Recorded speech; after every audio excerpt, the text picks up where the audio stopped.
सुबह सुबह प्रभु जी दया तेरी नहीं है, रात भर तेरी वफादारी भी। सुबह सुबह प्रभु जी दया तेरी नहीं है, रात भर तेरी वफादारी भी। वर्णन करूं मैं कैसे प्रभु जी, करता रहूं मैं बस तेरी स्तुति। वर्णन करूं मैं कैसे प्रभु जी, करता रहूं मैं बस तेरी स्तुति। ऐ मसीह तू महिमा पाए, नाम है तेरा महान।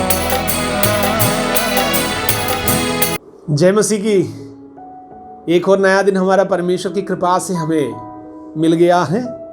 स्वागत है आप सबका इस कार्यक्रम में। आज की रोटी शीघ्र ही आने वाले प्रभु यीशु मसीह के नाम से प्यार भरा नमस्कार। प्रार्थना करें। अनुग्रहकारी स्वर्गीय पिता, धन्यवाद और स्तुति करते हैं। क्या ही सुंदर है आज का दिन, क्योंकि आपने आज के दिन के लिए आशीष दिया है प्रभु जी। लेकिन हमें से प्रत्येक लोग उन आशीषों के वारिस ठहरने पाए, उन आशीषों को प्राप्त करने के लिए उसके योग्यता के अनुसार के काम हम लोग करने पाए प्रभु जी। हम मध्यस्थता करते हैं हमारे देश के प्रति, हमारे अधिकारियों के प्रति जो इस समय पर बीमारियों में है प्रभु, दुख में, मुसीबतों में है प्रभु जी। हमारे अधिकारियों को सही बुद्धि, समझ और ज्ञान प्रदान करे प्रभु, जिससे कि हमारा देश उन्नति से उन्नति की ओर चले जाए। आपके वचन के अनुसार परमेश्वर हमारा कर्तव्य है हमारे अधिकारियों के लिए प्रार्थना करना प्रभु जी। हालेलुया। जो बीमारियों में है, जो दुख में है, मुसीबतों में है, आज के दिन अशांति के जीवन व्यतीत कर रहा है, विशेष करके परमेश्वर जो मृत्यु के बारे में, आत्महत्या के बारे में सोचते हैं प्रभु, उन पर शांति आए। कोई भी व्यक्ति अपने प्राण के हत्या ना करे, आत्मा का हत्या करने वाला नरक में जाएंगे। इसलिए प्रभु एक भी व्यक्ति आज के दिन नष्ट ना हो। हम हमारे देश के किसानों के लिए, हमारे देश के अधिकारियों के लिए, हमारे जवानों के लिए, हमारे पुलिस के लिए, हमारे सेना, मिलिट्री प्रभु जी, हमारे प्रत्येक लोग जो देश के सेवा और सुरक्षा में लगे हैं, उनके लिए हालेलुया प्रभु आशीष बोलता। उनके परिजनों को भी आशीष देना परमेश्वर। प्रार्थना सुनने के लिए धन्यवाद, यीशु मसीह के नाम से आमीन। आज के मनन के लिए हम परमेश्वर के वचन से एक पद पढ़ेंगे, याकूब की पत्री पहले अध्याय के 12वीं वाक्य। धन्य है वह मनुष्य जो परीक्षा में स्थिर रहता है, क्योंकि वह खरा निकलकर जीवन का वह मुकुट पाएगा जिसकी प्रतिज्ञा प्रभु ने अपने प्रेम करने वालों को दी है। याकूब के पत्री में 5 प्रकार के मनुष्यों के बारे में लिखा है। याकूब की पत्री एक अद्भुत पुस्तक है। उसमें से पहला व्यक्ति जो अपने मार्गों में चंचल रहता, पहला अध्याय की 8वीं वाक्य को अगर पढ़ता है, हर एक बातों में चंचल रहने वाला व्यक्ति। हमें मालूम है चंचल लोगों के बारे में, वो किसी भी चीजों में स्थिर नहीं रह पाते। एक चंचल मनुष्य आत्मीय जीवन भी ठीक प्रकार नहीं व्यतीत कर पाते। हमारे परमेश्वर जब हमें उद्धार में बुला लाया, अनेकों कमी गटियों के बावजूद हमारे परमेश्वर के दया और करुणा है, हम जैसे पापियों को वो चुनकर अलग किया। इसलिए घमंड के कोई बात नहीं है। जब प्रभु हमें उद्धार दिया, इसका मतलब ये नहीं केवल हम ही लोग श्रेष्ठ है, बाकी सब बेकार है। यदि हमें उद्धार दिया है, प्रभु का इच्छा है हम जैसे जो लोग नाश हो रहे थे उनमें से प्रत्येक को उद्धार के खुशी में लेकर आए। चंचल रहने वाले मनुष्य किसी भी बातों में वो सक्सेसफुल या जयवंत नहीं हो सकता। आत्मीय लोगों, प्रभु का वचन हमारे लिए प्रतिदिन प्रशिक्षण देता है, हमें करेक्ट करते हैं, हर एक बुराइयों से हमें सीधे मार्ग में ले चलता है। ये जीवन के रोटी या आत्मीय आहार हम लोग प्रतिदिन खाए, जिससे कि हमारे आत्मीय मनुष्य आमीन सामर्थ्यशाली हो जाए। याकूब की पत्री पहला अध्याय की 8वीं वाक्य में दूसरे प्रकार की मनुष्य के बारे में लिखा है, जो दुचिता। कभी कभी हम लोग भी जब कोई अहम बात हमारे जीवन में आते हैं, उसके निर्णय पर नहीं पहुंच पाते। कंफ्यूजन में हम लोग रहता है, दुचितता की बातों में हम रहते हैं। दो तरफा बात है। अच्छाई क्या है हमें मालूम है, लेकिन हमारे अंदर के जो शंका है, जो संदेह है, वो काम करने नहीं देता। एक डर, एक भय निरंतर अंदर लगे रहता है।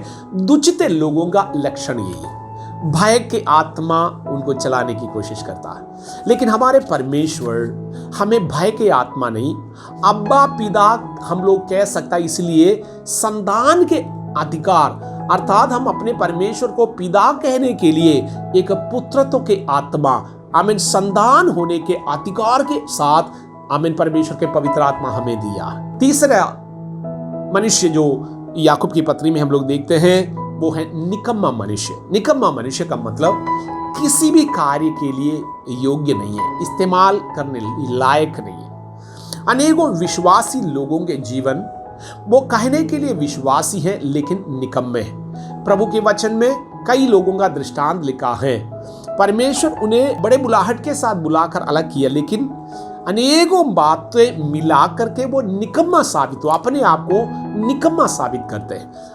और हम लोग भी कई बार कई आत्मीय लोगों के जीवन में भी हम लोग इस प्रकार देखते हैं, परमेश्वर के वचन के सही प्रकार के जानकारी नहीं होने के कारण, प्रभु के इच्छाओं को ग्रहण नहीं करने के कारण, पवित्र आत्मा से नहीं चलाए चलने के कारण वो निकम्मा साबित हो जाते हैं, अपने कामों से निकम्मा साबित हो जाते हैं। और क्या प्रचार करते हैं, क्या साबित करना चाहते हैं, उन्हें खुद मालूम नहीं रहता। चौथा, हर एक परीक्षाओं में स्थिर रहने वाला मनुष्य। याकूब 1:1 की 12वीं वाक्य में लिखा है, धन्य है वह मनुष्य हर एक हाल्य परिस्थिति में, परीक्षा में स्थिर रहता हो। आज के दिन हमारा परमेश्वर ऐसे लोगों की तलाशी में है, हर एक परिस्थितियों में स्थिर रहे।